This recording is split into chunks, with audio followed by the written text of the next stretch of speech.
One Saturday afternoon in a small town, Emma Carter came out of a shoe shop with some new shoes. They were cheap shoes, but Emma was very pleased with them. She was 73 years old and did not have much money. She began to walk home. A nice cup of tea, she thought, and then I can go for a walk in my new shoes. It was a quiet town, and there was nobody in the street. Suddenly, Emma heard something behind her. She did not have time to look, because just then somebody ran up behind her, hit her on the head, and snatched her bag out of her hands. Emma fell down on the bag. Then she looked up and saw a tall young man with long, dirty brown hair. He stood and looked down at her for a second. Then he ran away with Emma's bag under his arm. "Help! Help!" Emma cried, but nobody came.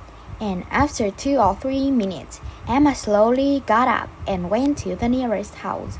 The people there were very kind. They gave Emma a cup of tea, and soon an ambulance came and took her to the hospital. At the hospital, a doctor looked at Emma's head and back. "You're going to be okay," he said. "Just take it easy for a day or two. Can your husband have you at home?" "My husband died 8 years ago," said Emma. "There's only me at home." "Well," the doctor said, "we don't want you to fall ill and fall downstairs at home, so I think you must stay in hospital for tonight, and perhaps tomorrow night too." Later, a policeman came to the hospital, and Emma told him about the bag snatcher.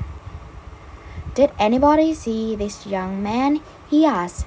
"I don't know," said Emma, "but there was nobody in the street when I called for help." "Oh dear," the policeman said. "What was in your bag?" "A little money and a lottery ticket," Emma said. "I buy a ticket every Saturday.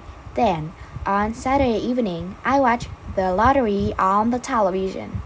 I always have the same numbers: 5, 12, 23, 24, 38, and 41. All those numbers are important to me. I was born on 5 December 1823.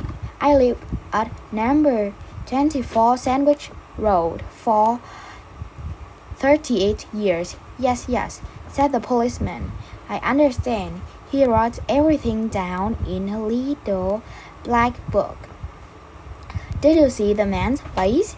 Yes, said Emma. "I did. I fell on my back, and he looked down at me for a second, so I saw his face."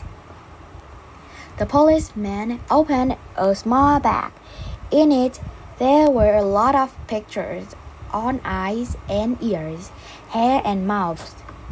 "I need a picture of the man's face.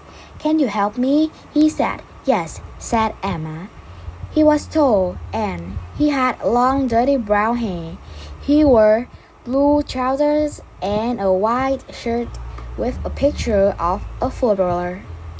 He had brown eyes. Carefully, she took the small pictures and made a big picture of the young man's face. She checked the picture carefully. "What color were his shoes?" asked the policeman. "Shoes." Suddenly, Emma remembered her new shoes.